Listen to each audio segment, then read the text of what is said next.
विश्वानि देव सवितर्दुरितानि परासुव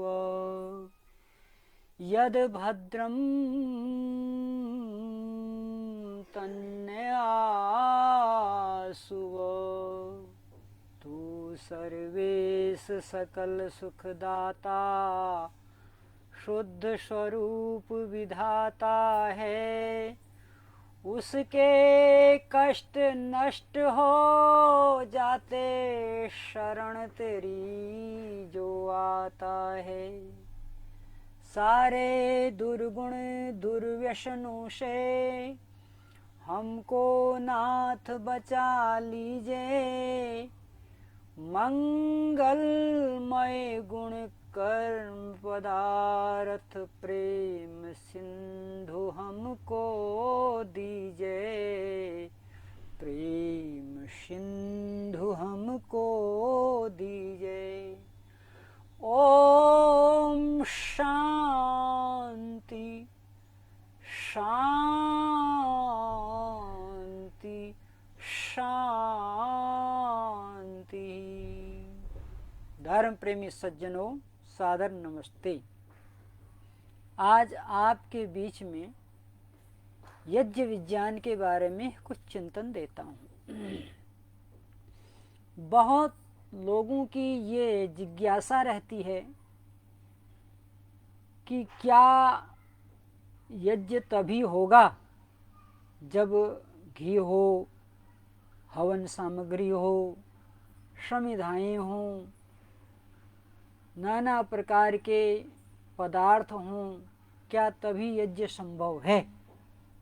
सज्जनों,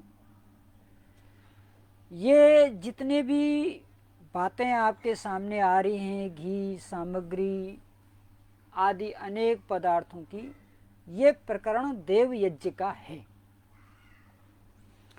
और गृहस्थ आश्रम में इसको एक अनिवार्य कर्म भी माना गया है। परंतु शास्त्रों की बातें ऐसी नहीं होती हैं कि उसमें आपके लिए विकल्प न हो। विकल्प होते हैं और विकल्प भी वेदानुकूल ही होते हैं।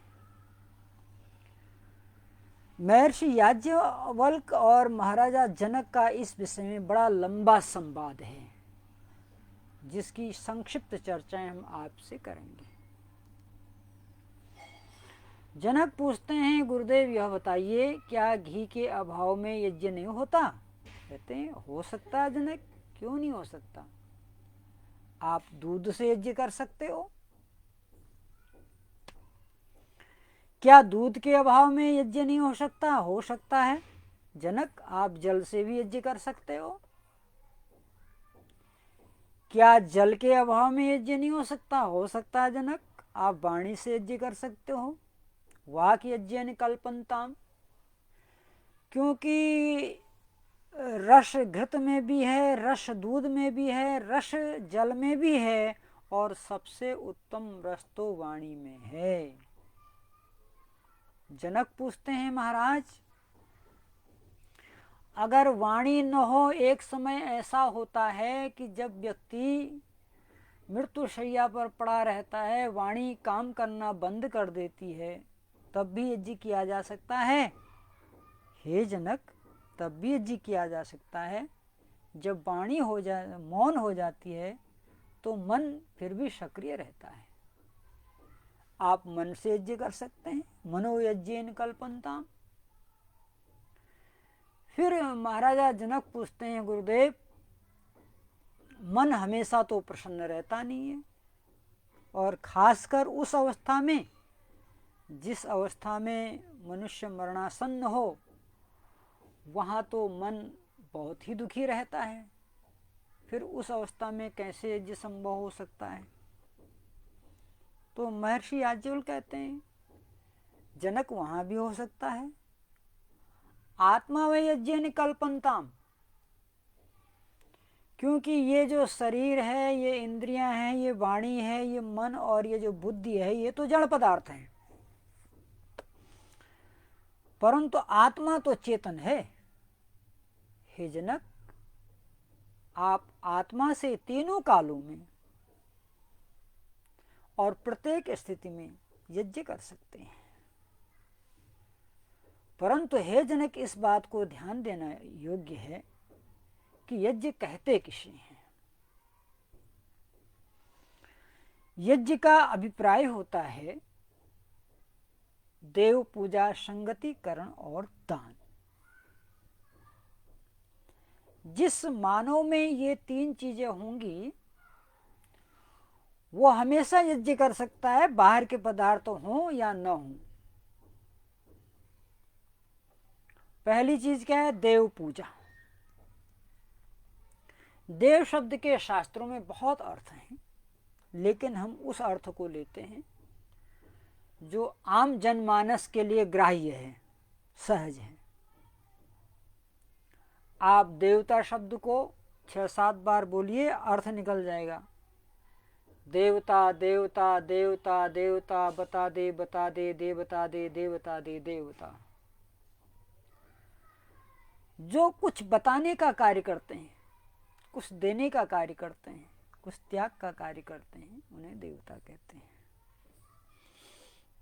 और ऐसे देवत्व का भाव जिनके अंदर होता है वो आत्मा से हमेशा यज्ञ करते हैं। आप ज्ञानवान हैं, आपने किसी अविद्याग्रस्त मनुष्य को विद्यादान किया, आप देवता हैं। आप धनवान हैं, आपने किसी निर्धन को उसकी आवश्यकता पूर्ति के लिए यथा सामर्थ्य धन की सहायता की, आप देवता हैं। जो कुछ भी वस्तु परमेश्वर ने आपको आपके पुरुषार्थ से दी है और वो आपके पास पर्याप्त मात्रा में है, और कोई व्यक्ति आपके सामने ऐसा खड़ा है जिसे उस वस्तु की परम आवश्यकता है, और आपने उस व्यक्ति की आवश्यकताओं को समझते हुए उसे अपने पास जो अतिरिक्त मात्रा में या पर्याप्त मात्रा में ज्ञान, धन, बल इत्यादि पदार्थ हैं उसका दान किया, तो आप देवता हैं। और ऐसा देवता व्यक्ति हमेशा यज्ञ करता है।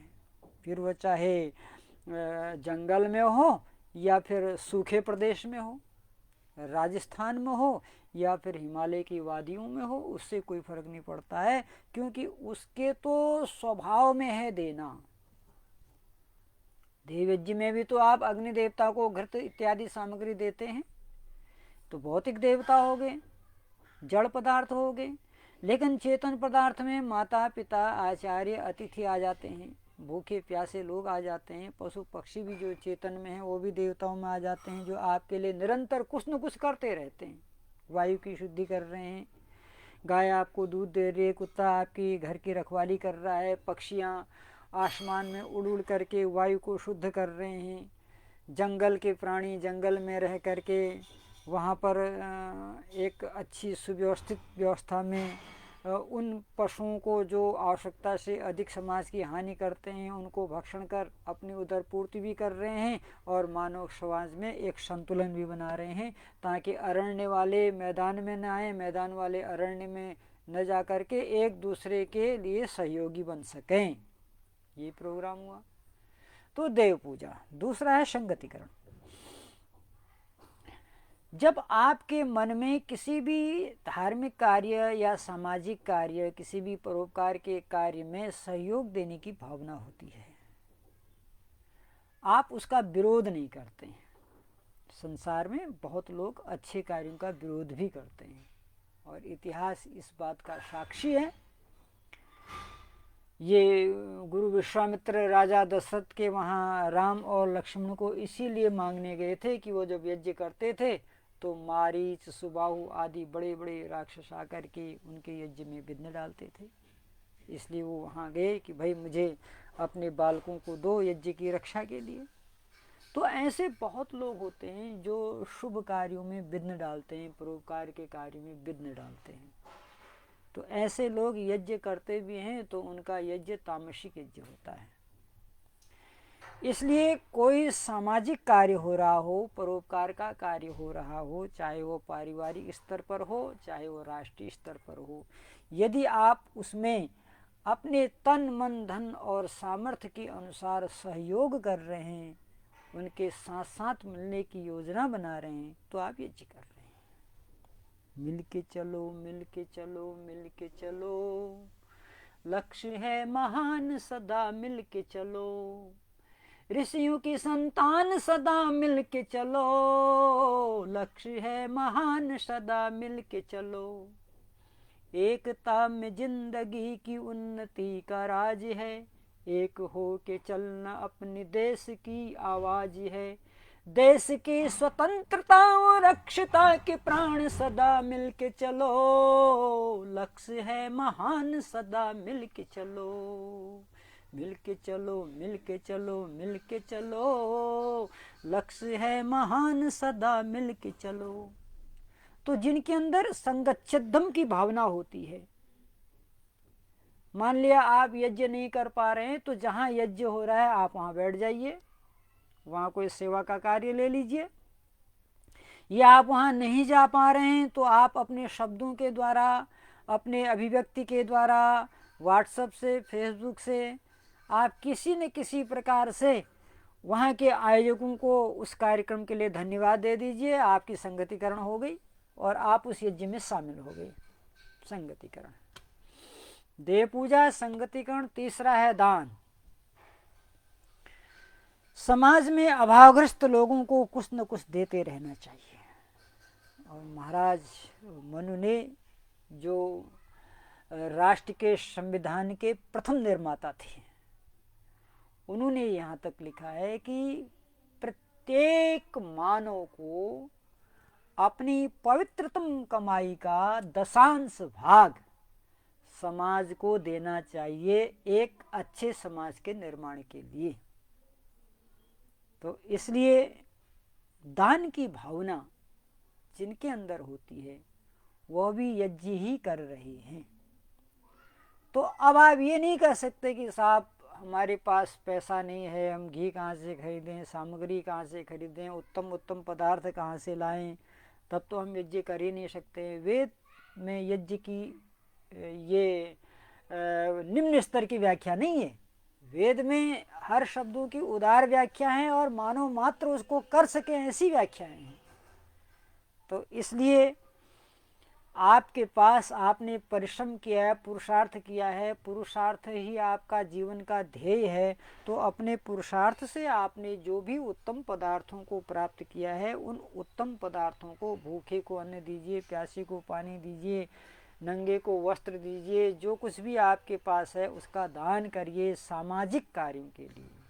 हाँ, शराब, जुआ, भांग इत्यादि का सेवन, ऐसे कार्य जो समाज को हानि पहुंचाते हैं, वहाँ यदि आप दान करते हैं तो फिर आप यज्ञ नहीं कर रहे हैं, फिर वो आपका कार्य मानवता रहित कार्य हो गया।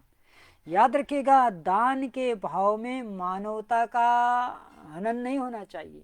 मानव बनकर मानवता से कितना तुमने प्यार किया है, इस जीवन में आकर के कितनों का उपकार किया है, कितनों के अवलंब बने तुम, कितनों को गोद बिठाया है और स्वयं गरल पी पी करके कितनों को अमृत पिलाया है। ये मानवता जिस दिन आपके अंदर आ जाएगी, आप सच्चे याज्ञिक हो जाएंगे। तो इसलिए यज्ञ शब्द जब भी आपके सामने आए, यह एक इतना बड़ा विज्ञान है, जिस विज्ञान की व्यवस्था के अंदर संसार के किसी भी मजहब, किसी भी संप्रदाय में रहने वाला व्यक्ति यज्ञ कर सकता है और उसे यज्ञ करना चाहिए। और जो ऐसा यज्ञ नहीं करते हैं वो फिर दानव हो जाते हैं और उनका फिर जीवन नारकी जीवन हो जाता है, फिर उन्हें सुख की प्राप्ति नहीं होती है। क्योंकि वेद में मंत्र लिखा है, स्वर्गो कामो यजितो। अगर तुम्हें सुख विशेष की अभिलाषा है तो तुम यज्ञ करो। अर्थात कैसा यज्ञ करो? आप देवता बनो, आप संगठनात्मक कार्यों में हिस्सा लो और आप अपनी पवित्र कमाई का कुछ भाग दान करके समाज में जो भूले भटके लोग हैं उनको रास्ता दिखाओ। लगा सको तो बाग लगाओ, आग लगाना ठीक नहीं। दिखा सको तो सुपथ दिखाओ, पथ भटकाना ठीक नहीं। मिटा सको तो अहम मिटाओ, प्रेम मिटाना ठीक नहीं। जला सको तो दीप जलाओ, दिल का जलाना ठीक नहीं।